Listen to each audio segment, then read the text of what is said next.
Good morning, brothers and sisters from BF. How do you feel after a short meditation? Any good? Anybody feeling sleepy Sunday morning? Oh, good. Okay, so as I was listening to Tongju, lots of memories flooded in. We were from the same Dharma discussion group. We called it Dharma Circle in NUS Buddhist Society. Would you like to guess how many years ago? Look at our wrinkles. Almost 30 years ago. Wow, time really flies. One of my Buddhist teachers in Taiwan, he always says, once you are counting the number of years you have met someone, and then it's like 2 digits, 10 years, 20 years, 30 years, yeah, better watch out already.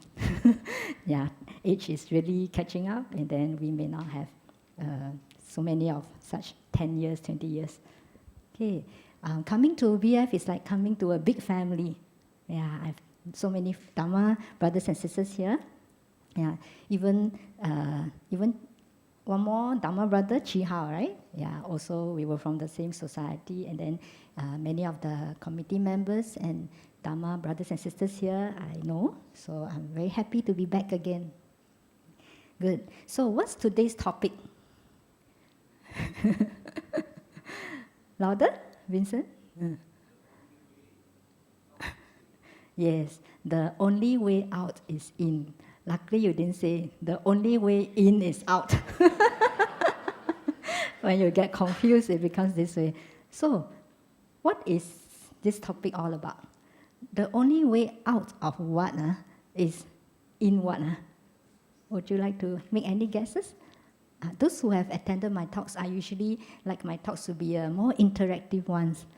Okay, so feel free to ask any questions at any point of time.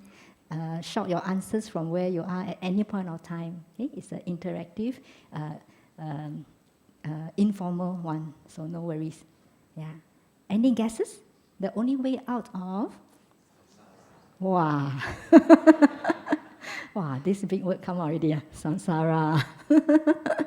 Okay, I was talking to a student. He happens to be called Sam. Just recently I told him, Sam, don't look for Sarah, and then both of you end up in samsara. Okay, so out of samsara. Okay, what's another S word that we talk about all the time? Yes, our Four Noble Truths, right? Yeah, the only way out of suffering, the only way out of samsara. By the way, anybody here don't know and doesn't know what's samsara? It's a new word to you. You know? Sure? So what is samsara?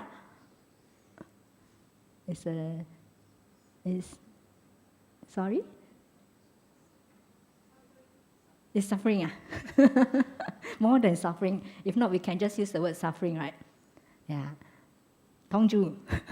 Yes, it's about this cyclic existence of birth and death, this rebirth. Yeah. Very good. So the only way out of samsara or suffering is in what? In what? In trouble. In what? What is this in about? What were you doing just now? Yeah, meditation. So we can say is turning in, right? Okay, good. So today is all about what is so-called turning out. What is focusing outwards versus focusing inwards. Okay, we have about 1 hour, and then we have Q&A after 12. Good. Okay, so before I continue, I'd like to have a quick survey. Okay, how many of you, those of you, okay, please put out your hands, okay, if you are one of them, spend at least 1 hour of your everyday on any of your gadgets, can be your iPad, iPhone, whatever. Okay, at least 1 hour a day that is non-work related. It's just for your whatever, entertainment, leisure, whatever. At least 1 hour. Okay, so in front of the triple jam, you cannot, what? Okay, the fourth precept. Wow, so many. Should I ask it the other way around? Those of you who spend less than 1 hour, can I have your hands? Less than 1 hour. Wow, very proud. Huh? This side, sorry. Less than 1 hour? No time, because you have other more important things. Wow. How many of us here? Dongjun, roughly? How many cushions they offer? Roughly? Maybe about 100, huh? And I only see a few hands, which is more than 95%. Spend your time, right? At least 1 hour, okay, on non-related work activities on your gadgets. And then, now, can I check you, how many of you spend at least 1 hour on your meditation every day? Can I have your hands? Wow, our brother here. Okay. Only one. Here? No representative from this group? Oh. Interestingly, huh? 1 hour. 1 hour. So we have maybe 99% of you don't do at least 1 hour, right? But more than maybe 95% of you have time, right? Because you spend it on your gadgets, looking at your gadgets, right? How interesting. Yeah, so, which means, can we say that majority of us turn out all the time, right? And very few of us choose to turn in. Okay?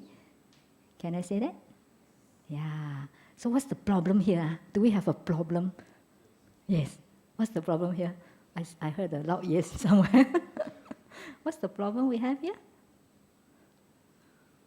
Yes? Who said yes just now? One of you? Think about it. What's the problem here? What?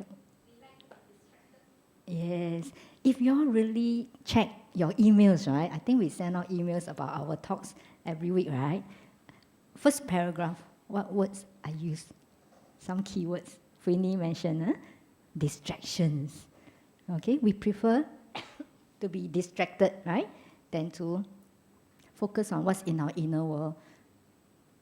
Okay? And there are a few parables actually. That means since the Buddha's time, it has been like that. Just that I'll say that in this modern age, can we say there are more distractions because of technology, right? Maybe more. In the olden days, I remember, okay, don't mention Buddha's time. We probably can't remember whether we were around during that time. Let's say even for myself, maybe when I was younger, I remembered I didn't have a TV when I was very young. So what was my entertainment? What was entertainment before TV? Who are from my era without TV? Yeah, maybe books. Books were my companions back then, right? Yeah, and then can I easily buy books in those days, especially if I wasn't too well off. Which place I needed to go? Library, our national library, right?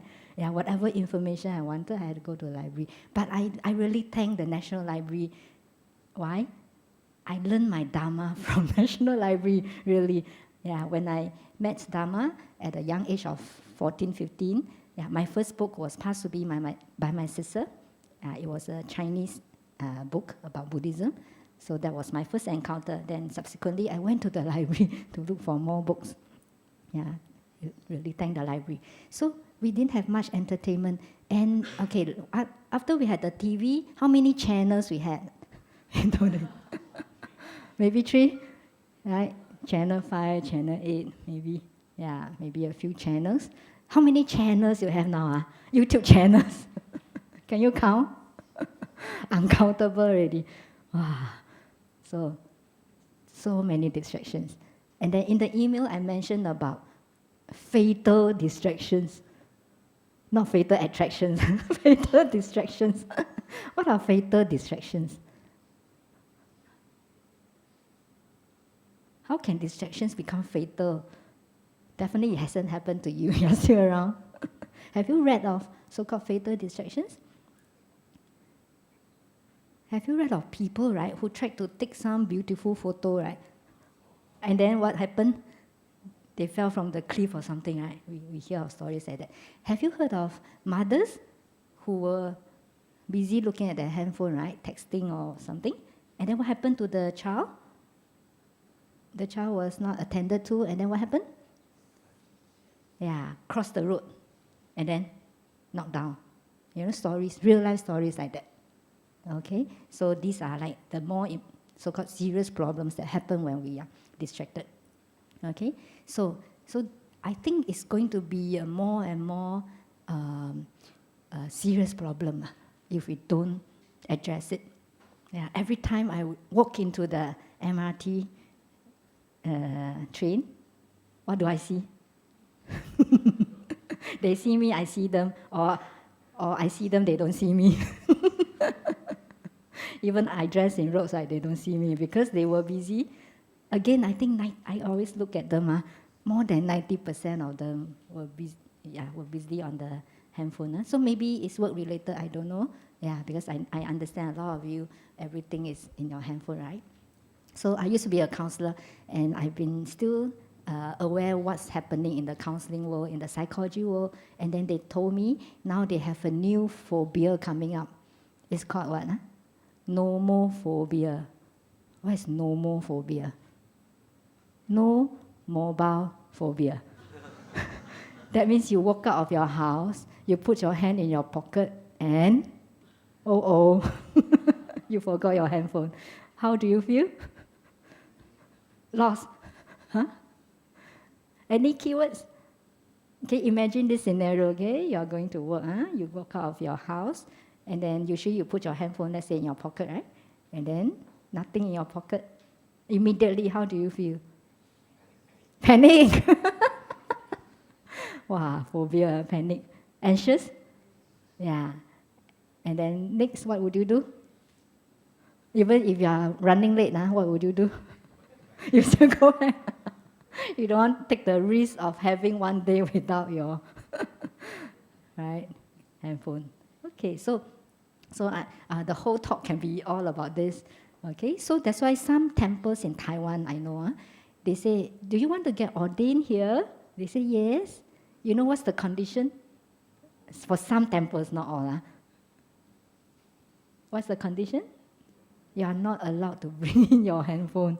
Yeah, some temples still do that. Okay, but most of them, they have to close one eye already because it's such a necessary gadget already. Okay, yeah, so it's probably those temples who really focus on turning inwards, on meditation. So they say the condition is you cannot come with your handphone, and then if you agree, then you can be ordained here. Okay, yeah. So when you all attend retreats, how do you feel? We say fasting from your handphone. How does that feel? After a good fast from your handphone? How do you feel? Yeah, freedom, Are you liberated from samsara? Not yet, but at least you feel free, right? So occasionally you can have some short fasting. Okay, that's what you can do. Okay, good. So let me just share a few so-called parables. But before that, I thought of this Chinese 成语. Okay, anybody knows Chinese here? Can I have Chinese? Okay, you look, most of you look Chinese also. Okay. Okay, there's this 成语, this so-called phrase, is called 回光返照. Okay, 回光返照. Usually we talk about 回光返照 when we deal with, our brother deals with dying people, or you only go to the wakes. Brother T, do you deal with dying patients? Have you heard of 回光返照? Right? So what's 回光返照? That means the patient suddenly gets better, right? Just before their death. Okay? But do you know that this word actually came from Buddhism and it wasn't supposed to mean this? Can you try to guess? 回光返照. Those of you who know Chinese? Any guesses? 回光返照. Brother T, would you like to guess? You don't know Chinese. Yeah, it's really about turning in and not be just focusing outwards. Okay? Yeah, it's about turning in. So it was used in in Chinese Buddhism to mean this, but eventually this word has got a different meaning. Same for many phrases in Chinese.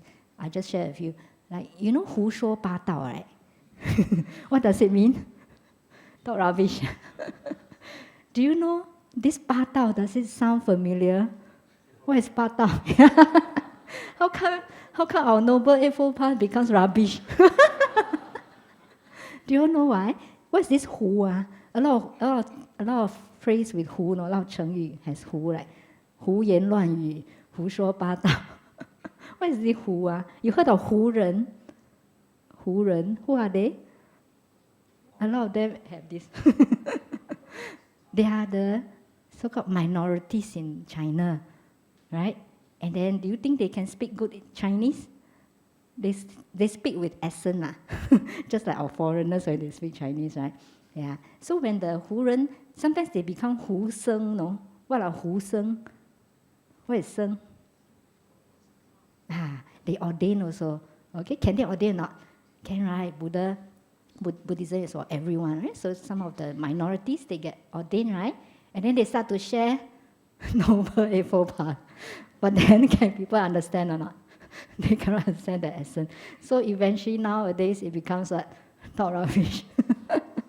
Interesting, huh? Yeah, there are quite a few phrases like this. Huh? Yeah, even 人在江湖,江湖 also from Buddhism, no? How come becomes like 走江湖? 卖膏药, 卖膏药. Any idea? What has it got to do with Buddhism? Who knows? Don't know, right? Yeah. Actually, because there were two Zen masters living in China, and then they live in two parts of China. One part is, if I remember correctly, Jiangnan. So it's like Jiangxi and then Hunan. Okay? So a lot of them, they really had the good karma and good merits. They could travel between these two places to learn from these two masters.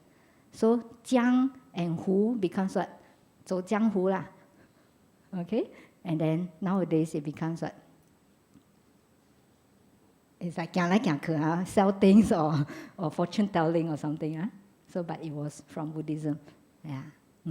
Okay. I think English also, we have so many words that come out that has enriched our English vocabulary. Can we say that? So like words like samsara, you can find it, right? And then it's very much in our English vocabulary, including karma, right? We hear of the Amor people talking about karma, even if they are not Buddhists, right? Have you heard? Yeah. Okay, good. So Buddhism has enriched many cultures in that sense. Good. So coming back to what the Buddha said, okay? So let's talk about our six senses. Okay? So these six senses, right? The Buddha gave an analogy of a tortoise. Okay? A tortoise, how many parts does a tortoise have? How many parts? As in, besides the shell, how many parts of the body? 6. What are the 6 parts? Head, tail, and the 4 limbs. So, what happens when a tortoise sense danger? Yeah, it will hide in the shell, right? It will so-called keep all the 6 parts, right? So this energy was given by the Buddha for us to restrain our 6 senses as much as we can. Okay, so it's like hiding our 6 parts. So it's like our 6 senses, trying to restrain them. Do you get the analogy? The metaphor? Right? Yeah, but we seldom get to see tortoises. Try to imagine, okay? Good.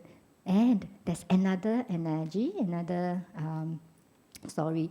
Okay, imagine, again, there are 6 animals. Okay, so what are the 6 animals? We can name any 6, like, let's say a bird, okay, with different territories, different home base. A bird, a snake, a dog, a crocodile, a jackal, okay, and a monkey. Do they have different home base? Yes. Okay, imagine a bit not so compassionate, a bit cruel. Imagine tying each of the animals to a rope, And then the other end of the ropes, you tie together in a knot. And you release all these 6 animals. What happens? Chaos, right? So what would the monkey try to do? Where would it run to? Yeah, you would try to run to a tree, right? What would the bird want to do? Yeah, fly into the sky. What would the crocodile want to do? Go into water. Okay? And same for the other 3 animals, right? So it's total chaos. Okay, so does that signify your 6 senses are they in chaos? Your eyes want to look at this, your ears want to hear this. Can we say that? Yeah, probably not so chaotic, but in a way, wow, distracted, right? And then now the next part of the story is we don't tie it in a knot. We tie it to a pillar, to a very strong pillar. So what happens to these 6 animals? It will still try to go to its bases, the homes. But what happened after some time? Yeah, they will be subdued, right, in a way. So what's this pillar? Pillar of, start with a M. Not M and M. Okay, mindfulness or meditation, right? Mindfulness meditation. So that was exactly what the Buddha shared. So we use this pillar of mindfulness to restrain our 6 senses. Yeah, would you like to do mindfulness more? So we just did a mindfulness of breath just now. Yeah, but just restraining is probably not enough. I was reading some stories of Ajahn Chah. You all know who's Ajahn Chah, right? He's Ajahn Brahm's teacher.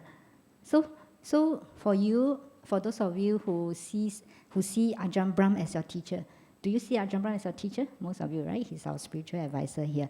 So in Chinese Buddhism, we can say Ajahn Chah is your 师公, your grand teacher, something like that, your teacher's teacher. Okay, so he mentioned his own story once when he was trying to elaborate that just mere restraint of the 6 senses is not enough. You have to understand more about the wisdom behind. Later I'll share more. Okay, so his story goes like this. It was a real story. So there was this rains retreat he was going into. You know, rains retreat is a 3-month retreat, right? That the venerables go into, and then there will be a lot of meditation. So he went into a retreat, but before that, he told himself, I'm going to restrain myself. I'm not going to look at any woman for 3 months. Okay?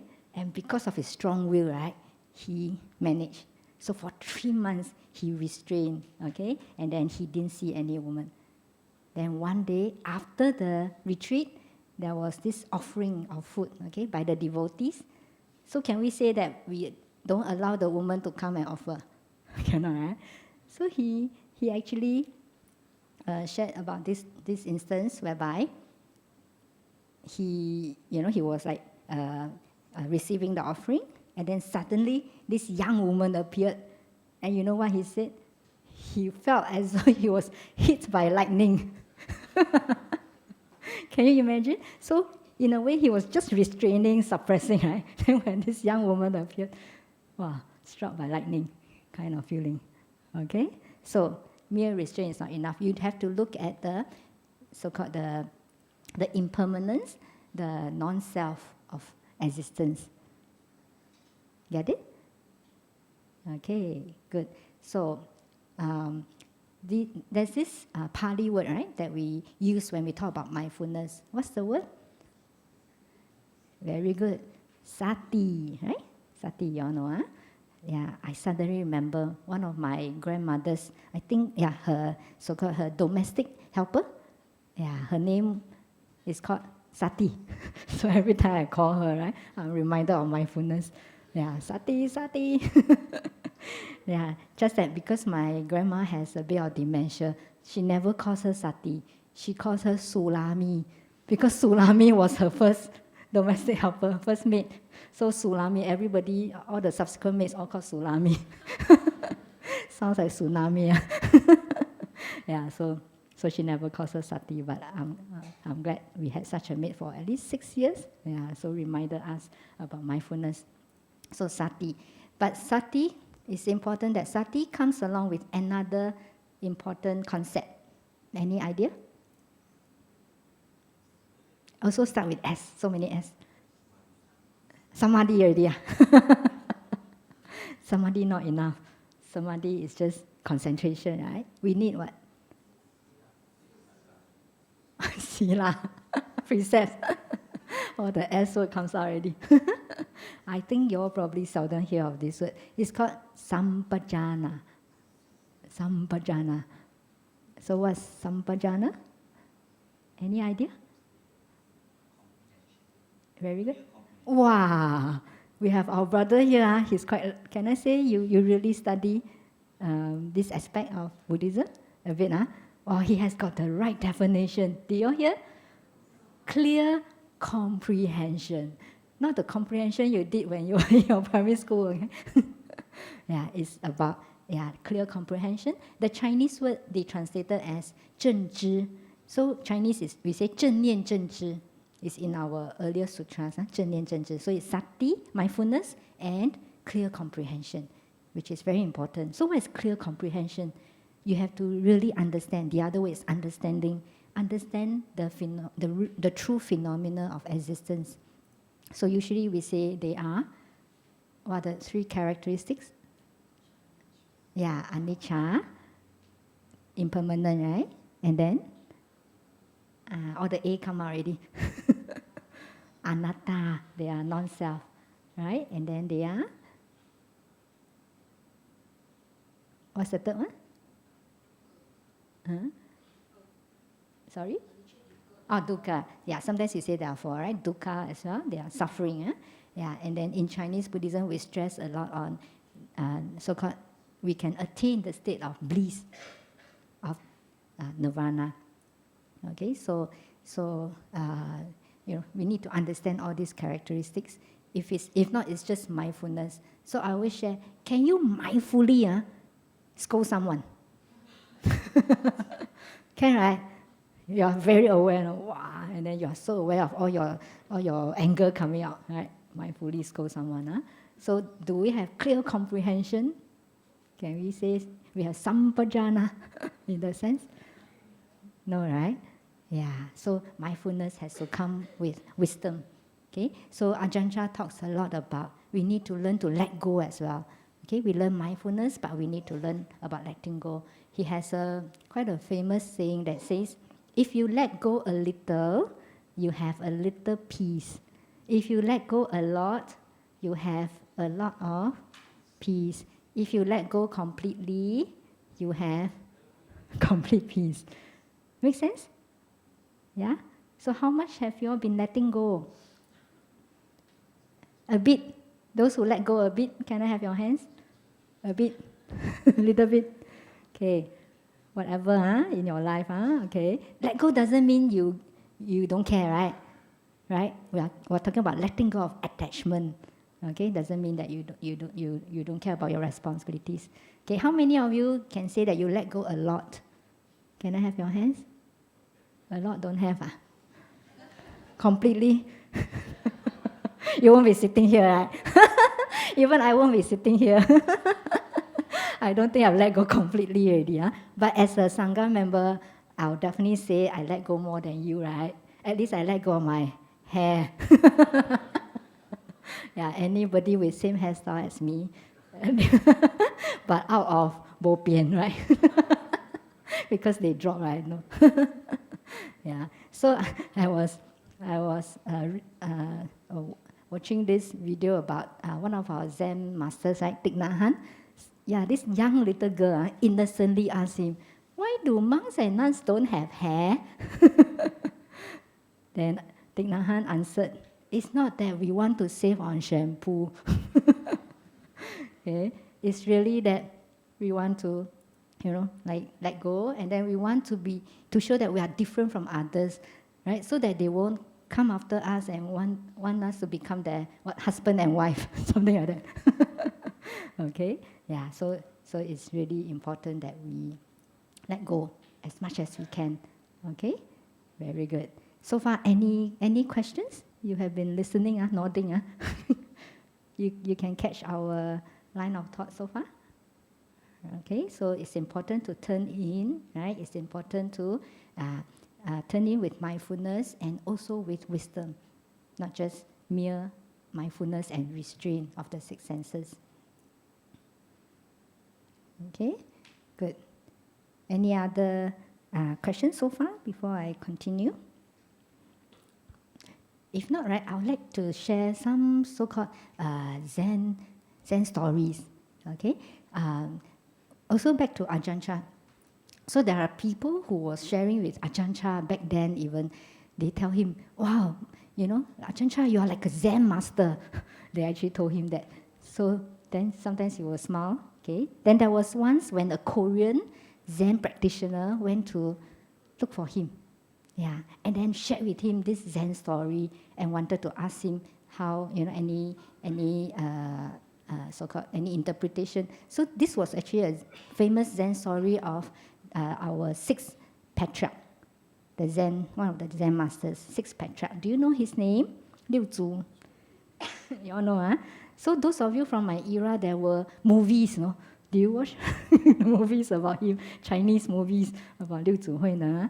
Yeah. So there was once when Master Huineng, he went to a temple and then he saw two venerables. They were like arguing. One of them said that, "Hey, the flag is moving. The banner is moving." And then the other venerable said, "No, the wind is moving." Wow, not bad, right? And then this Korean practitioner asked Ajahn Chah, about this, how he looks at this. And then Ajahn Chah said, "It's neither the flag nor the wind that is moving. It's your..." Wow, not bad, huh? You all know, huh? It's your mind that is moving. Okay? 不是幡动，不是风动，仁者心动. Okay? Yeah, it's your mind that's moving. So Ajahn Chah replied, right? And then the Korean master, the Korean practitioner was so amazed, right? Wow, and then like really prostrated to him. Wow, you know the correct answer, huh? And then what did Ajahn Chah say? "I just read the Thai translation of Master Huineng." Very, very interesting, huh? Okay, anyway. So in a way, let's study this so-called Zen Gong'an, Koan. First, when the venerable said the flag is moving, so he's using, what's the sense that he's using? He's out of the six senses? Yeah, he's using the sense of sight, right? And probably a bit of his sense of hearing. Maybe they were black, right? Like looking at the flagging. What's the word? Yeah, okay. Flapping. Okay. And then what about the other venerable? Is he seeing beyond that in a way? He's not just using his eyes and his ears, right? What did he use? Yeah, in a way, he observed it closely and then he said, "It's the wind that's moving." Okay. But ultimately, what is perceiving all this? It's our mind. So it's all about our mind in a way. Okay? So that's why, the way you look at your wife, would it be different how someone else perceive your wife? Definitely, right? Right? Yeah. So it's all how we perceive using our mind. We may be looking at the same thing, same person, but it's highly dependent on our state of mind. Okay? So that's something for you to remember, and that's why it's so important to go back to mindfulness again. Okay, and go back to turning in again. How the state of your mind is, and how to maintain this state of mind. Okay, yeah. So the other Zen story is about, also happens in Tang Dynasty. So there was this student of a master called Liang Jie. So he went over to another master, okay, called Qingzhu, Master Qingzhu. And then, so Master Qingzhu asked him, "So what has your teacher been sharing nowadays?" Because in Tang Dynasty, they didn't have Facebook and YouTube. So he didn't know what this master was teaching recently, right? So he asked this student, okay, they had to, understand only by people traveling and then passing you information. So So Qingzu Master was asking, what has your teacher been teaching? So this student said, oh, interestingly, we finished our rains retreat. So they had rains retreat after 3 months. And then he said, my teacher said, you can, after this retreat, go east, go west, anywhere you want to go. But you must go to a place, okay, where there's no grass beyond 10,000 miles. Across 10,000 miles. Okay? 万里无草的地方, that means no grass beyond, across 10,000 miles. Go to such a place. Okay? And then Master Qingzu asked, so any reply, like any response to this saying, this teaching? So this student will say, but where to find such a place? Especially, can you imagine in those days? Now you can find, I don't know, 10,000, where there's no 10,000 miles, no grass because it's all concrete. But in those days, where can you find such a place? Right? Desert. Yeah, very clever. Go maybe from China, go to Sahara Desert. But in those days, it was very difficult, right? You know how many years it took Master Xuanzang to travel to India? Many years, right? Yeah, across deserts also. So anyway, you know what Master Qingzu said? He said, tell him, once you step outside, there is grass. Okay, so this student went back to Liang Jie Master, and then shared with him what he heard. And his teacher actually said, wow, these words are uttered by a learned man who can teach 1,500 students. So in those days, 1,500 students is a lot, okay? For people to gather, 1,500 of them, which means that he's really learned. So what's the interpretation here? What does it mean? Once you step outside, there's grass. Do you know, I think in Buddhism as a whole, not just in Chinese Buddhism, what does grass signify, symbolize? 草. 众生, sentient beings. So sad. We are reduced to grass. What does it symbolize? Any idea? 草, grass. Usually want to remove grass, right? Especially weeds, right? Let's say. Very good. Louder? Louder? Someone said it already. 烦恼. Very good. 烦恼草. Have you heard such a metaphor, let's say? Yeah, 烦恼草, because they are, they grow so well, right? So, 斩草不除根, what? 春风吹又生. Yeah, sometimes in Singapore, you see that, wow, they are all yellowish already, right? Then after some downpour, some rain, what happens to them? Very fast, they turn green again, right? Wow, they are full of life, and there's so many of them, so much of them. So it's symbolizing our 烦恼, our so-called afflictions. Okay? So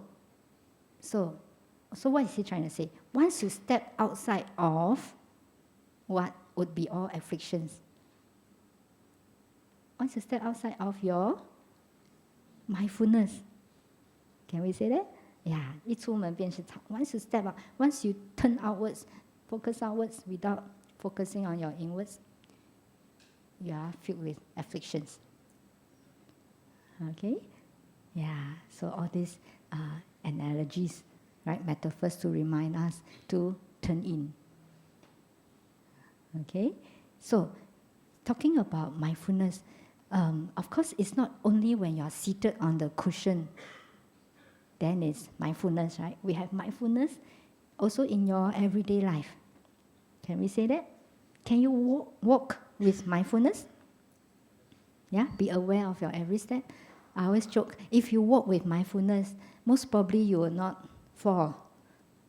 Right? When we fall, it's only when we are not so conscious, right? Yeah, or not so mindful. Okay? So you can walk and be mindful. What else? Can you eat and be mindful? Right? Eat mindfully. Yeah. Can you sleep mindfully? Who says, 师父, I can? I sleep mindfully. Not that easy. Even I cannot sleep mindfully. Okay, but I try to be as as aware as I can even when I sleep. So I seldom have nightmares. Occasionally when I have one, what happens? When I have nightmare, when you have nightmare, what happens? Huh? You don't have nightmares anymore. Don't you? What happens when you have nightmare? Wake up immediately. Or if it's very bad, then wake up. Yeah. If you can wake up, even before, even if it's not such a bad one, that says you have some mindfulness. That means you are still quite aware, and then you know it's not a good dream, and then you wake up from it. Yeah, try that. Okay. Or I remember I had a Dharma friend in Taiwan when I was learning in Taiwan. She said, "Wow, I can finally chase back the ghost that was chasing me in my dream." Usually she will run away from this ghost. Then there was once in her nightmare, she turned back, then chased back. So that takes some awareness, I'll say, for you to be in the dream state. Yeah. Okay. So not easy to keep your mindfulness while you are sleeping, but at least you have all the waking hours. Okay, and then you try to turn out as much as you can. I know one of the venerables, he practices very well. Okay, and then when I checked with him, I said, okay, on average, Shifu, how many hours during your waking hours do you stay in your mindfulness? Would you like to guess? Let's say he has 16 hours of waking hours. Would you like to guess how many hours he can stay in his state of mindfulness, of turning in? Wow, 16 out of 16, full marks. But you think that's possible? No. Even for a practitioner, for a good practitioner, 16 out of 16 is impossible. Because there will be times when you need to turn out, right? When you cross the road, can you turn in all the time? No, Okay, so if you have half the time turning in, you are considered a very good practitioner. So, shall I check in with you, right? Out of your waking hours, right? 16 hours, less than 1 hour. Can I check some more? Half an hour have or not?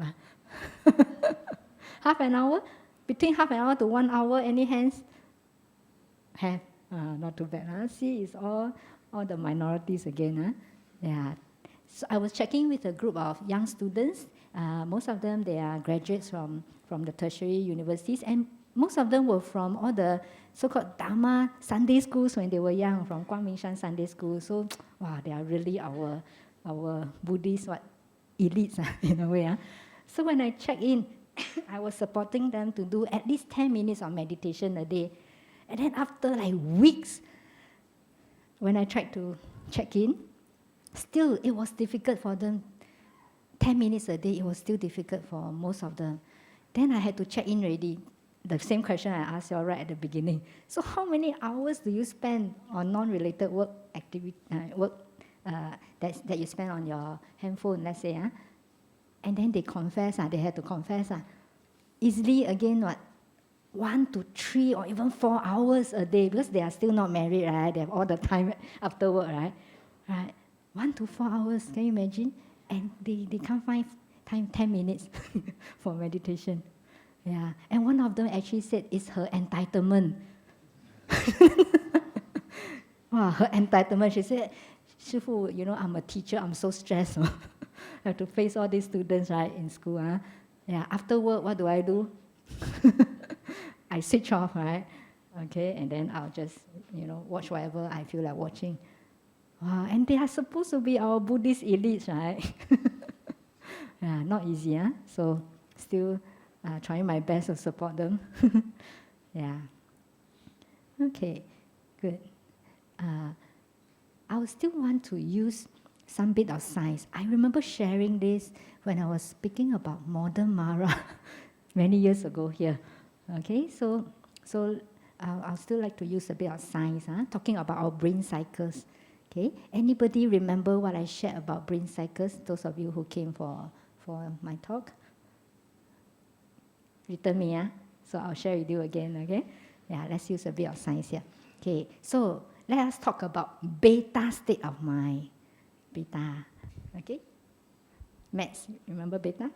But this state of mind, okay, is to measure so-called how many so-called brain cycles, okay, in 1 second, let's say. So anyway, the calculation was, usually we exist in a beta state of mind, okay, and then this beta state of mind means that our brain cycles is from at least 14 to 21 cycles. So there's a lot of cycles happening, okay? So usually we stay in the state, beta state. Get it so far? Okay, what happens when we can slowly reduce it and we can stay in an alpha state of mind? Have you heard of alpha state? Anybody has some gadgets, some music that will induce you to go into alpha state? Put out your hands. Any of you who has heard of alpha state of mind? No, No, Okay, anyway, this alpha state is supposed to be a more relaxing state. Okay, it can induce better sleep, etc. So the cycles is about 7 to 14. So much slower, and then you are actually turning in more. Get it? Okay, so just now, I would say, even without measuring your brain cycles, just now in that 5 minutes, most of you probably were in some kind of alpha state where you were feeling more relaxed. So a lot of experiments, okay, to show that in a meditation, you can go easily into alpha state. Or even sometimes when you are in nature, let's say when you're walking by the beach, etc., yeah, you can also go into alpha state. So far you can understand? Yeah. Then we can go even deeper to go into theta state. Okay? Theta state is about 3.5 to 7 brain cycles. So that's even a slower state of mind. Okay? And then you are more aware of what's within you. Okay? I was a hypnotherapist before, so that's a hypnosis state. Yeah, you are even more relaxed, and then you are even more aware what's within you, including your subconscious mind. You are more in touch with your subconscious state. And finally, we have the delta state.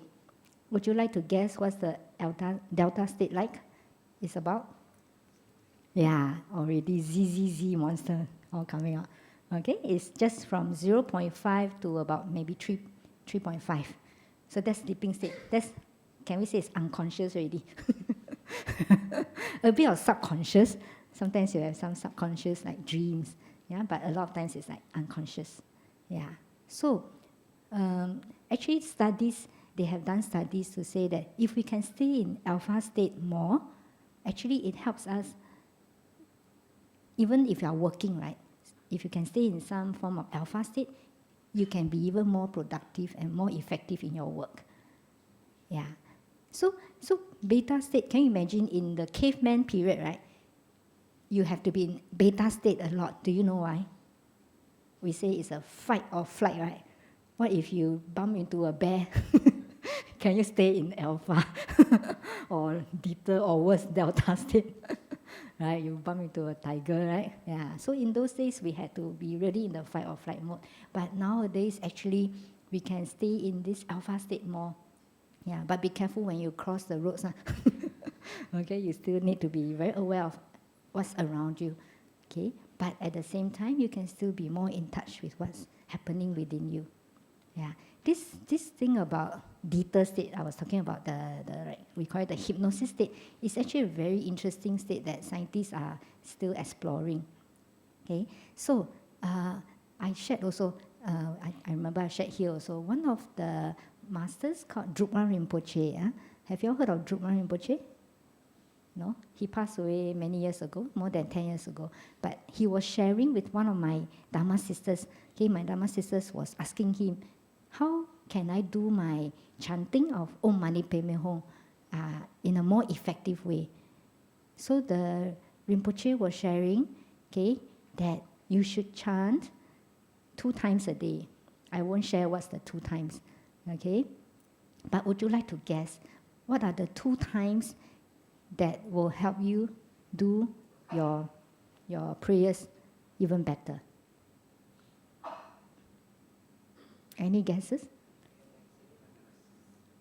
Sorry? Daytime and nighttime. Which time of the day and which time of the night? Yeah.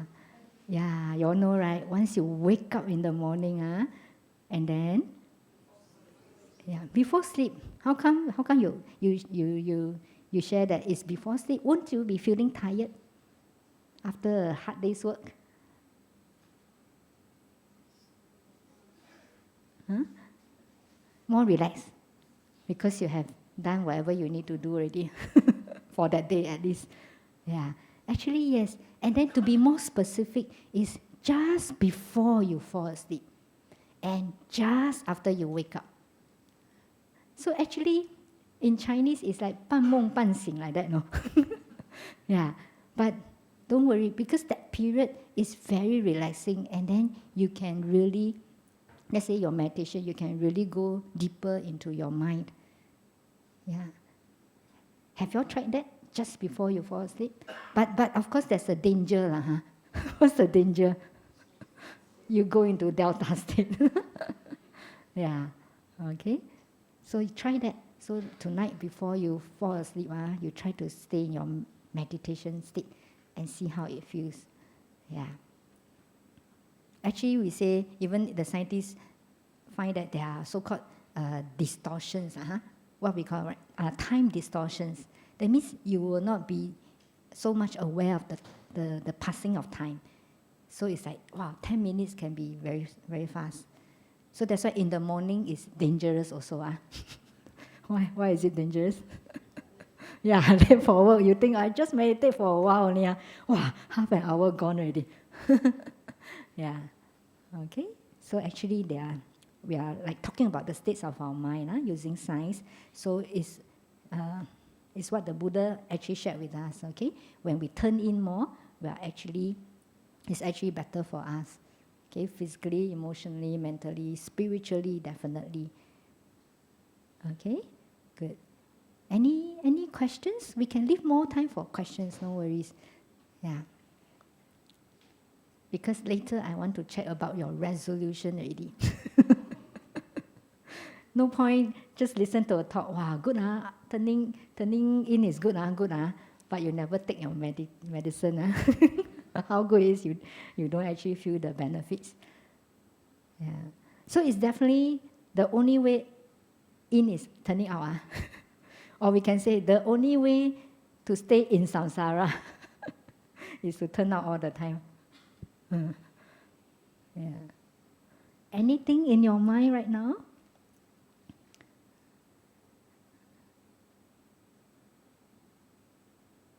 No questions? Yes?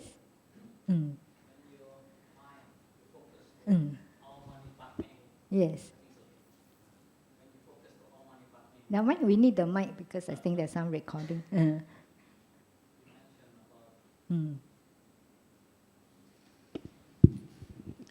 About the Aum Mani Padme Hum. Yes. So that is the word. Yes. But it's also, I just thinking, there's some meaning. Yes. Where you put your mind. Very good. Before you completely fall asleep, I mean. Yeah. That word Aum Mani Padme Hum. Sorry, your question again? When, before you really fall asleep, yes, you say Aum Mani Padme Hum. Yes. Aum Mani Padme Hum, I can look it as a word. Yes. I can look as also like a sound. Yes. But when you say that, at that moment, where you focus your mind? Okay. Where do you focus your mind? Okay. So this is a form of practice. Okay. You know that in meditation, we always have an object of meditation. So just now, during our 5 minutes meditation, what was your object of meditation? First, we have the breath, right? And also we have counting of the breath. So that was the object, and then with that method, right? Very good. Now with mantra as an object of meditation usually is the sound. Okay, so your mind is focused on it, but at the same time you are also focusing on the sound. don't worry, for mantras, don't worry too much about the meaning. But actually there's a meaning here. The meaning should be, I think, praise to the jewel in the lotus. Om Mani Padme Hum. But because it's not translated as praise to the jewel in the lotus, you're not chanting this. The fact that you are chanting in Tibetan or in Sanskrit means that the focus is more on the sound. So as you chant, you have to hear it back, use your sense of hearing. At the same time, your mind, to put your mind also at the same time on the sound and on the mantra itself. Don't worry too much about the meaning. Don't need to contemplate. What's this jewel in the lotus? Yeah. Do you get it? Yeah. Okay. Yes?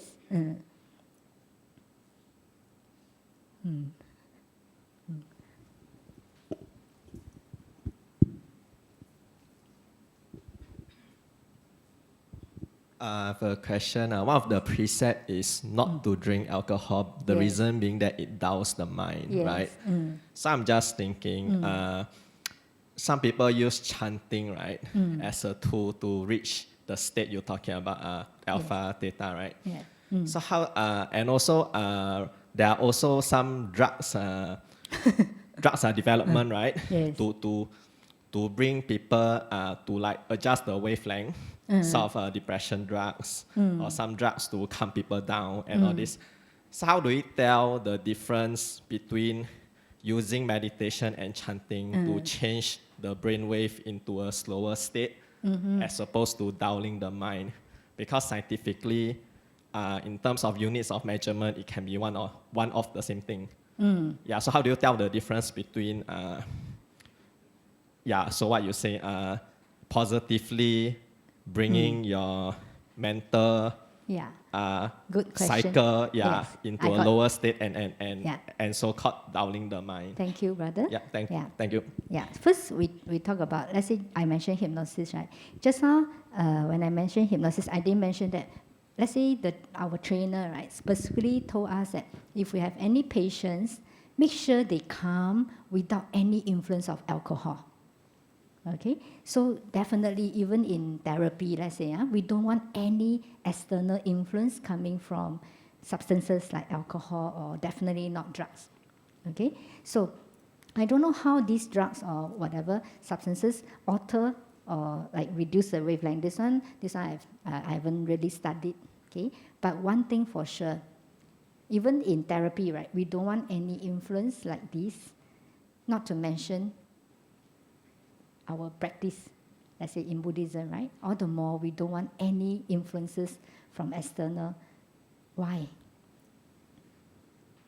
Why not? If not, the Buddha would have recommended already. Use what drug, Wow.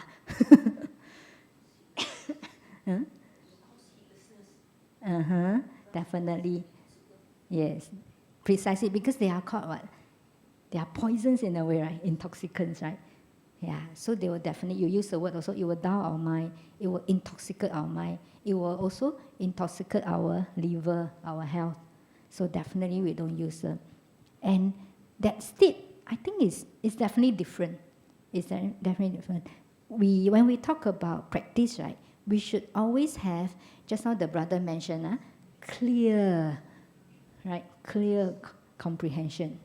It should be a very clear state of mind. It should never be blurred. Even when I said the deeper state of mind is clear. Okay? Does that answer your question? I'm just thinking that there are many religions, Yes. primitive religion, Yes. and also in South America, all this they use drugs. Yes. Like as in not the modern drugs that we know of, but native plants, and then they herbs, and then they get into right? and then it's a religious practice. Yeah, that's why in Buddhism we stress, even just like I mentioned Ajahn. Ajahn always say it's not just about reaching whatever jhana states, right? It's very much about wisdom. Do you think someone will have wisdom when he's using such drugs to induce those states? Would there be wisdom? If there's no clarity of mind, would there be wisdom? What do you think, brother? Maybe you can advise. No, because I'm just thinking that some people might use the chanting and the ding bell as a sort of mental clutch. As a sort. I understand it's a tool, right? Yes, it's a tool yes. to reach that stage. Yes. But qualitatively, how is it different from the use of substances? Because this object, this also can be said to be a substance as well. Yeah. No, it's not. You know the difference? The rest, do you all know the difference? What's the difference between the drugs, right? The substance, the intoxicants, and just now we mentioned maybe mantras or the breath, whatever, objects of meditation. What's the difference here? Yeah? Yes. There's wisdom, there's clarity. Okay, there's a lot of mindfulness involved. So it's a different story. But having said that, I've read stories of some meditators, especially those lay people. They are very, very adventurous. No? There are some lay kind of meditation teachers. They really try. No? They use, especially in the West, it's not illegal, right? They will use some substances to try to induce some states and see whether it helps in their meditation. Yeah, and then they find that, no, definitely not. Yeah, definitely it intoxicates the mind. So that's why in our 5th precept, the Buddha advised us not to have any form of intoxicants. Yeah, for me, I've not drunk a single sip of alcohol all my life. How does it taste like? I still don't know. Yeah, but I definitely will not touch it because I treasure the state of my mind so much. Yeah. Okay, I have a student last time. She used to learn meditation from me. Then every time she meditated, she would be dozing off a lot. Then when I interviewed her, I realized that time I was still a lay teacher in meditation, teaching meditation. Then I realized that she was drinking a lot during weekends. Okay, and then she confessed to me that a lot of times after she got drunk, and then to the time she woke up the next morning, she couldn't remember, she wasn't conscious what she was doing. So end up she signed her friend's bill, not just her own bill. And then went home and then, wow. To me that's very scary. You were not conscious, from the time you were drunk all the way until you wake up the next morning. You think it's scary? Do you all seriously think it's scary? Do you all go into such states? That means you can do a lot of crazy things, right? No wonder people do a lot of crazy things. Scary things, even like maybe you do a lot of illegal things during that period, right? Harmful things, very scary. So don't go into such states. So whatever states you were talking about, to me is scary. For me, to be even 1 second that's without mindfulness is very scary. Yeah. So Ajahn Chah always said, I remember he always said when his students share, I have not enough time to practice. He always say, if you have time to breathe, then you have time to practice. True or not? Yeah, we can always come back to our breath, even when you're on the email. Okay, breathe. Right? Yeah. So try. Yes. Sifu, Yes? your talk today is the way out. No way in. Your way out. The way out is to turn in. Yes. And I think that perhaps there should be a corollary to that because, turning in, of course, when you're on the supra-mundane path, then, But the fact is, we are still living in this world. So I think that perhaps a corollary to that, to this topic of yours is, after turning in, we have to use what we've learned in focusing within ourselves so that we are able to be mindful in the world Outside. despite the world outside, Yes. despite all the distractions in our world. Very Is good. that how it should be? Yes. The only way out is in, so that you know how to out. Right? Definitely. Very good reflections. Very good. Yeah. Hi, Venerable. Where are you? Oh, here. Yeah. Thanks for your enlightening talk. Actually, just to add on to the gentleman's question, I think actually scientifically, maybe brainwaves are not enough to just determine the state of the mind. There's also because there are some studies based on like scanning the brain for the activity based on the different regions. Yes. So I was thinking like, I'm not sure, I haven't done any research on it yet, but this gentleman may want to go and read up on like seeing how the activities changes in the minds of meditators, because it may be that the whole general state of the mind is relaxed, but there's certain regions that are still active, which is the region that helps with judgment and also impulse control. So you might want to read up on that. Yeah. Then I have another question. I have a question myself, and that is, do you have any advice as to how to adopt the habit of regularly meditating? I mean, after all, if this is a common problem for all of us, maybe that if there's some ways of inculcating this habit into our daily life, that would be useful. Thank you. Good. Sister, I'm just curious, you were talking about like other parts of mind. Is it because you have like done some reading, or because it's related to your area of work, or no? Not meditation, mindfulness conference before. So there's a researcher from Harvard. She actually shared about how certain, like they were measuring the brains of mice. Oh no, actually also meditators, like human meditators, where they realized that when people who do meditation, there's certain small regions, like you can see that the brain scan is like different from the brain scan of a person who doesn't meditate. Yeah, like even when how they face stress, in times of stress, the brain scan will be different from someone who doesn't meditate. Yeah, so it's like there's certain areas that are that means like the good regions are active, but the bad regions, which causes like anxiety and all that, may be dulled. So it's like selectively active and selectively inactive. Yeah. But they didn't have a brain scan for people who are taking drugs, right? Taking drugs. No, they don't have. So it will be interesting if like to compare the difference between the induced relaxed state by medication versus meditation. Medication versus meditation. Very good. Just one. Sorry, maybe we'll finish the talk, then we can have Q&A. Yeah, no worries. So you mentioned how to, any recommendation for any form of meditation. So it can easily be, just now we mentioned the breath, right? Using the breath as a focus.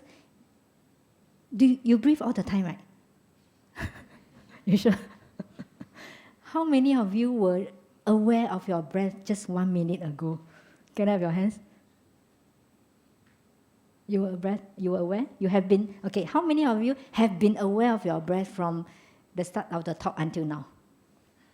Wow. So I can easily say, can I say, sister, this is your so-called your focus? She's always aware. But does that inhibit her listening to this talk? Can I test you? No?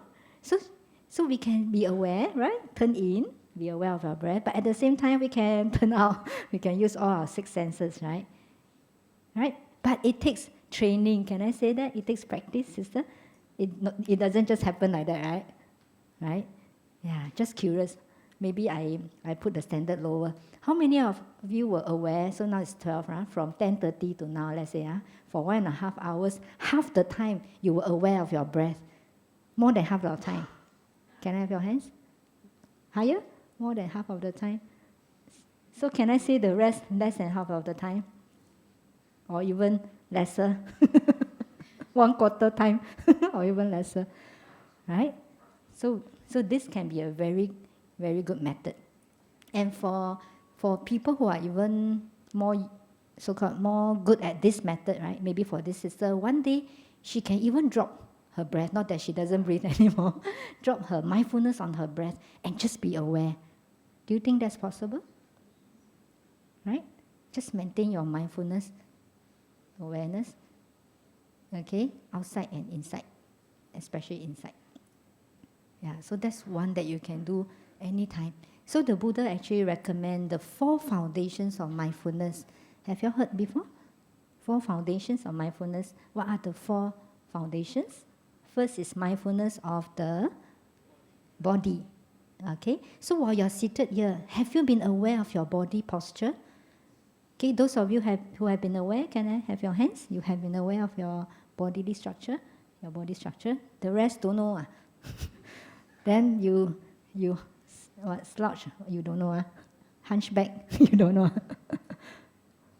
Okay, so you can be aware of your position. So even while you're standing, sitting, walking, be aware of your bodily ones. Because it's easier because our body is tangible, right? We can start with something that's tangible.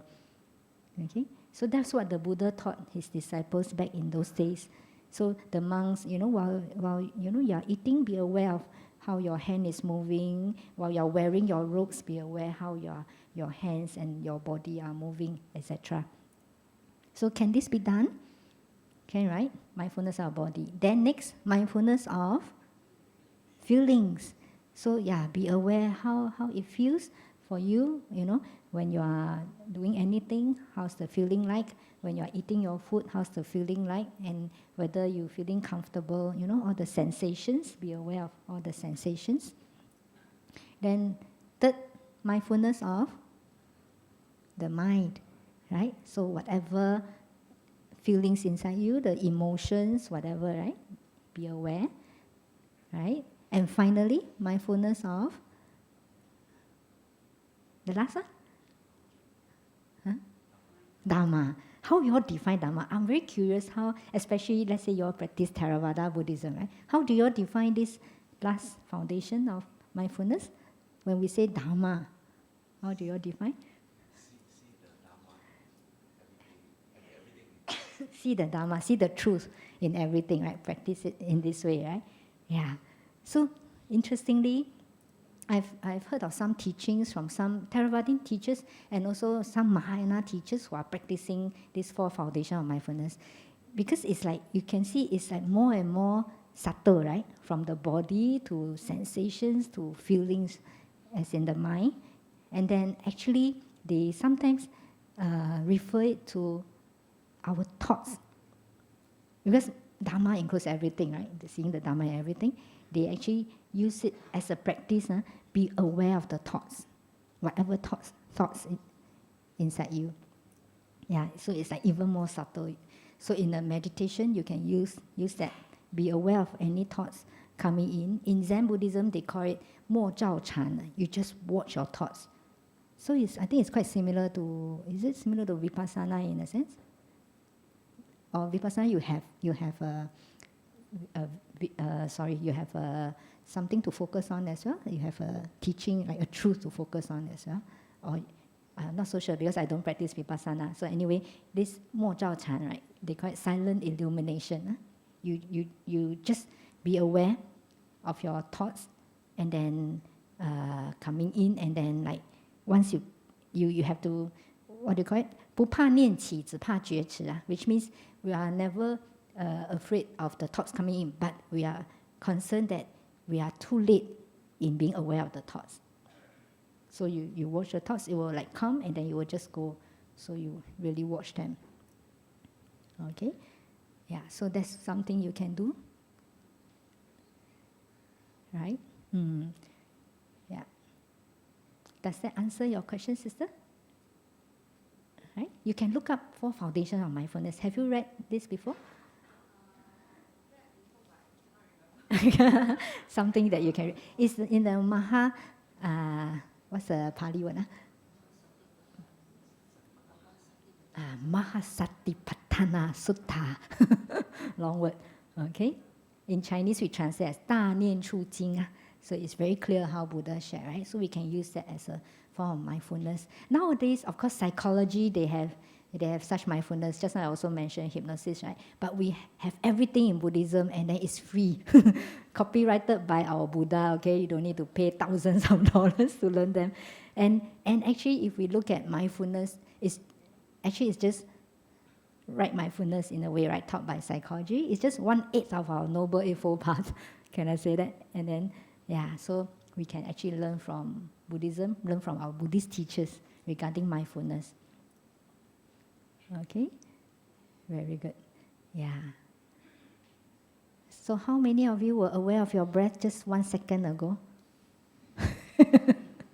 Oh, written me already.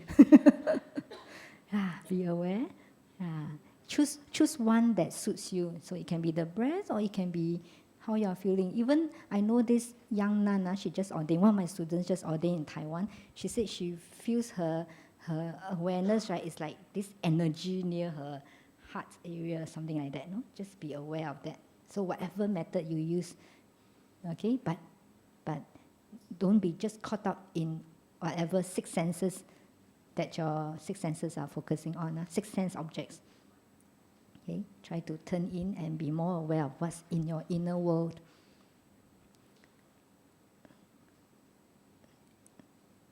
Any other questions? Yes? Behind? Until 12:30. What's the time now?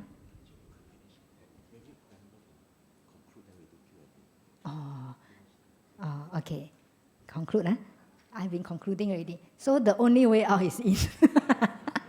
Whatever I've been sharing, right, so far, is really to drive in this concept. But like I keep saying, the problem here is we spend so little time, right? We spend so little time out of our waking hours turning in. Okay, so that's my conclusion. Yeah, but I'm more concerned, like the sister said, how do we do that? And then there are like 100 of you. 100 of you may use 100 different methods, right? So that's actually more important, how to turn in. So that's why we need to open it to them. That's why I had the Q&A slightly earlier. Yeah, because theory, I think you all got it already. As in like the why we need to turn in, I think you all got it already. Now it's how. You know how many W1H, whatever W1. Okay, now it's how. And I hope everyone can find your method by the end of today's talk. Okay? So let's say sadhu 3 times. Oh. Sadhu, sadhu, sadhu. So let's have a formal Q&A now. That's so formal. Very good interactions, because we are afraid that we may be too much Q&A until we can't, Venerable can't finish the. Yeah, don't worry, I only part. prepare like that only. Okay, so let's have a more Q&A now. Yes. And then sometimes from that Q&A, I have more so-called inspiration, then I'll share some. Yeah. Thank you, Venerable. I just have something to add on to just now the brother's question on the medication, on the drugs towards the mind. So this is what I heard, so I just want to share. There are 2 parts to the mind, actually. There's one that produces the chemical dopamine, and there's another part that is a receptacle that receives the chemical.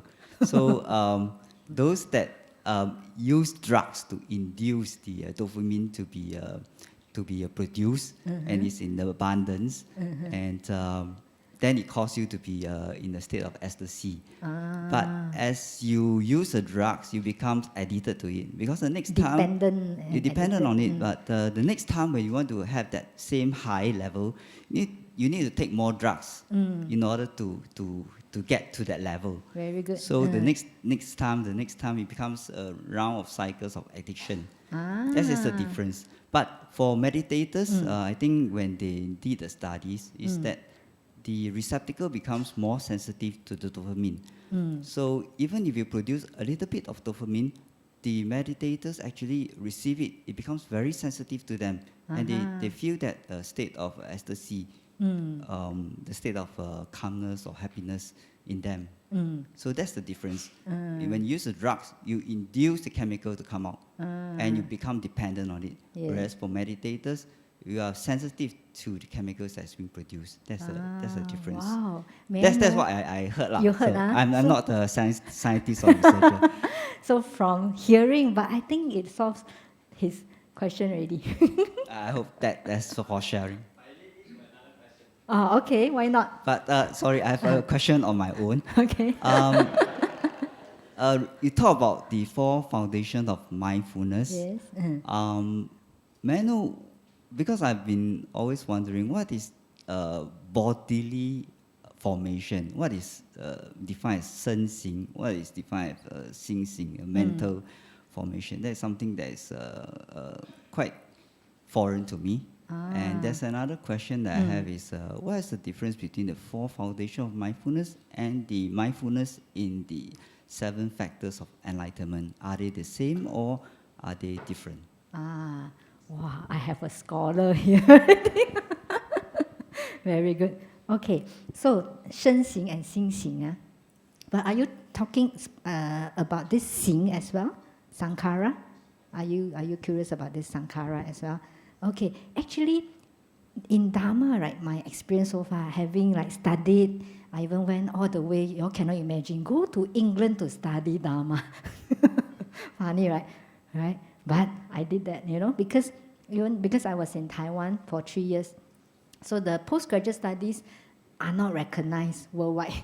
So I thought after studying my postgraduate, I might as well get a proper master's degree so it's recognized. If not, in a way, these 3 years wouldn't be like recognized, right? So I went to England for 1 more year. But after that 4 years, enough of such studies. I went into counseling, and then on my own, I learned more and more about Dharma practice until I eventually ordained. So I'll say, if you ask me now, right, Sankhara, whatever, right, to me, they are not so important, but more important is how we use them as our form of practice. That means how we take it as our so-called medicine, that's more important. So to answer your question, even like the venerals among us who are really practicing, we don't really define Sankhara in the usual Buddhist definition of the word Sankhara. Actually, if you ask me now, I don't check the Buddhist dictionary anymore. I have this thick dictionary because I don't trust the Wikipedia kind of defining Dharma, because it can be not correct, right? So never learn your Buddhism from Google, okay? Scary, okay? Because you don't know who put it up, and then whether it's from a reliable source. Always learn from a life teacher if you can. Or trusted teachers like Ajahn Brahm, even though he may not be here, but you can listen to his teachings. So Sankhara, actually formations, right? It becomes more concrete in a way compared to just feelings, etc. So we sometimes define it as even the afflictions itself to be more useful to us as a term. Okay, so I won't even define what's Shen Xing, Xin Xing, but I will say, how does this body and this mind, interestingly, mindfulness, the 4 foundations talk about the body and the mind, right? How do they support us in our practice? That's more important. Can I say that? Does that answer? So how you use this body, for your practice, and how you use your mind for your practice. We need to balance both, right? Can you say, I don't care about my bodily kind of, my body, let's say. I don't care about my body and I practice. Not possible, right? Right? And then like this breath, we breathe through, which we breathe through our nose, right? And we need our respiratory system, right? So we cannot say, we don't take care of this body. Yeah. Okay, so don't worry too much about all these concepts, but how they apply to our practice. Yeah. So Xin Xing is definitely so important. This mind. Yeah. My name happens to have a mind somewhere. Jian Xin. To see the mind. I'm still seeing my mind every day, every moment. Yeah. Ajahn Chah also told Ajahn Sumedho. You all heard of Ajahn Sumedho? He's one of his very senior disciples, right? I would say. Yeah. He actually told him, don't study any more books. Study what? study your mind. Yeah, go back to your mind and study your mind. So even for this brother, don't worry too much about sankharas. Okay, I remember watching a Buddhist film about sankhara. You know, we have this Buddhist film once every 2 years, right? Yeah, it was a Thai movie. I was invited. I was given a free ticket from beginning to end. Until I watched everything, I still don't know what the movie was trying to talk about. But it was filmed in a very interesting way. One part is about the venerable living in a temple, what he was really doing. The other one, right, was what his mind wanted to do. So I think, if I remember correctly, there was this lady who was like in the temple, this lay person, right? And then this venerable was supposed to be in this temple, like refurnishing some of the drawings, whatever. So actually, his mind, he was aware that there was some maybe attraction to this lady, and he wanted this lady to stay longer. And then there was this part that the wall, after like nicely so-called redecorated, right, there was like this brush across. That means he needed to redo again. But because of that, he needed to stay in the temple longer, and then he probably had more time to be with this lady or something. So there was all this going on in him. But then ended up, this one was not real. This was more in his mind. So, but when it's formed, like formation, when it becomes a formation, then there will be like more consequences in a way. But of course, you still need to be aware of what's in your mind first before it's already manifested outwards. So anyway, I don't know whether it makes sense. The movie was interesting in that sense. There was like 2 parts. One is what he was like thinking and wanting to do, but he didn't do it. Then the other part was he was actually doing it. Yeah. Any more questions? So, sorry, more importantly is you need to be aware what's in your mind. How come it's so important? Because whatever that's in your mind may then be translated into actions. And then the consequences will be even more difficult. But the cause is still the mind. So we still need to look within. Okay? Yeah.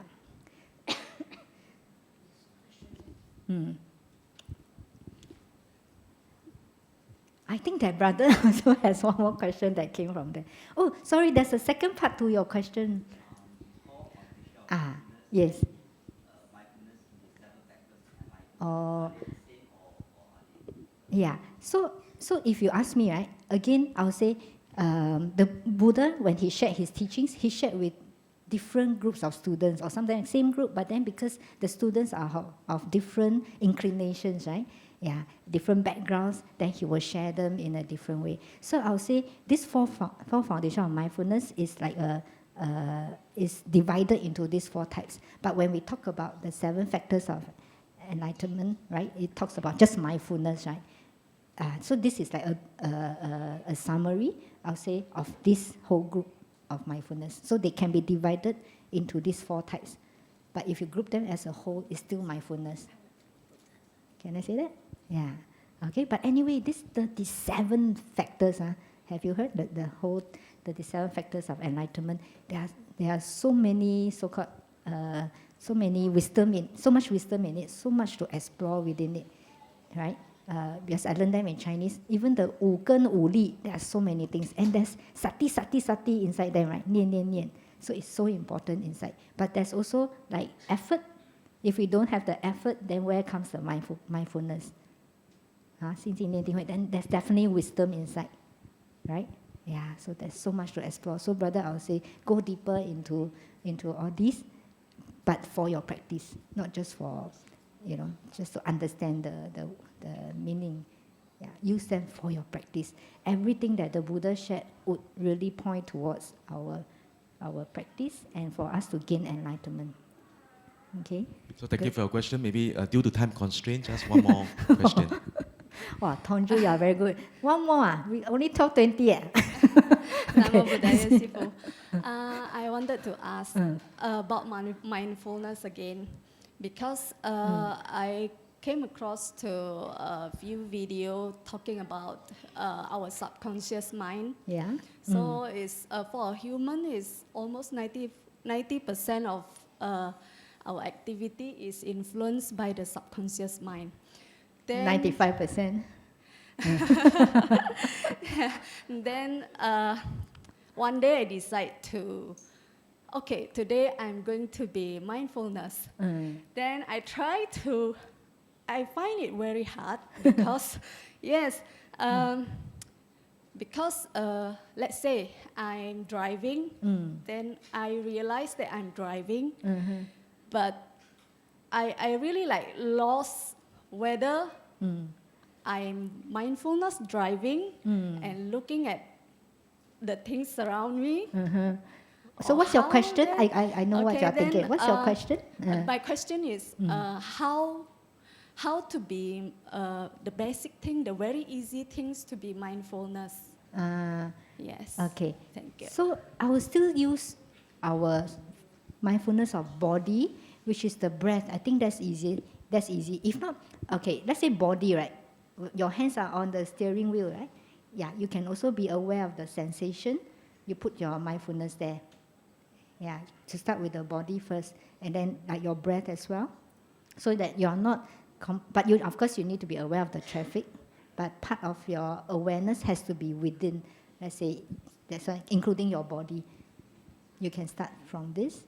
Yeah, and definitely the breath. Like I keep saying, you need to breathe all the time, right? Right? So just keep being aware of your breath all the time. This sister, do you drive? Yeah, can be done, right? Mindfulness driving. You can consult her how to do that more. Yeah, I think you all can talk to her. She's maintaining it all the time. Yeah, with her breath. Okay? Then one day, of course, you can also drop your breath, but that will come later. You don't need the breath anymore, and you are still very much in mindfulness. I would like to hear that brother's question. We still have 5 minutes, 6 minutes. Oh, sorry, because we need to conclude. The next event is coming. Next event. Sorry then. First of all, thank you for the lady and the gentleman for your responses. Okay, so actually, my question might be a bit long. Okay. Okay, so try to make it short. Okay, so you started the talk by encouraging people to meditate more, right? Yes. To be more mindful, right? So I'm just thinking, okay, it's like it's a good thing, right? But is it possible to be like 走火入魔? So it's like, okay, I keep being overindulging in meditation in this pursuit. Then I neglect my family, my work, blah, blah, blah. But then again, isn't that the point of Buddhism, whereby we come here to 修行 is one thing, but the end goal is to reach enlightenment, therefore to abandon of this, just like what Buddha did. So what Buddha did, you can also see in two ways, right? He left all his worldly responsibility. So how do the laity, somebody who has not chosen to be monk or nun, how do they reconcile their earthly responsibility and obligation versus abandoning everything? Right, very good. Okay. I think most of you would know the answer to this. Can I say that? Okay. To just briefly answer your question, I'll say whatever state that you are in now, right, you have to practice accordingly. So if you are a parent, then practice mindful parenting. Can we say that? Yeah. If you are a child, yeah, mindful childing, whatever. Yeah. So whatever. So we are not talking. Just like I mentioned, is letting go, right? But it's not about dropping all your responsibilities. Okay. So letting go of attachments, seeing the true nature of everything, seeing that nothing is forever, nothing is permanent. We will suffer if we cling on to anything, right? So the definition here is mindfulness and without attachment. But you can still love without attachment. Can or not? Have loving kindness without attachment. Right? Do I answer your question? Later I need to conclude with the last Zen story, okay? Okay? So if you are now a layperson, practice mindful layperson kind of way of life. It can be done. Okay? But one day, if you think you want to be like the Buddha, you want to renounce, then that's a different story already. Then that takes another level, I'll say, of renunciation. Yeah, but for that you need a lot of preparation. You need a lot of wisdom as well, and compassion on the way, and a lot of definitely mindfulness with wisdom. Okay, so to conclude, right? So it's mindfulness, and then there's some, just like I mentioned, sampajana. So there's also clear understanding. Okay, mindfulness plus wisdom. So in the temple that I'm now in, right, we are talking a lot about having mindfulness and non-attachment and letting go. Okay, because you can have mindfulness and you have a lot of attachments. Possible? Possible, right? Okay, so I want to end off with a Zen story right at the end, because just now we mentioned about cause and effect. Huh? So this story is about a scenario, okay, whereby, quick one, huh? Yeah. So you all try to imagine this scenario, okay? Someone his mouth is biting on a branch, okay, and his hands and legs are not supported. Can you try to imagine? And then one person come along and ask him a very profound Buddhist question. And then I haven't described enough. So this tree was actually beside a cliff, and he was hanging there with his mouth, okay, on the branch.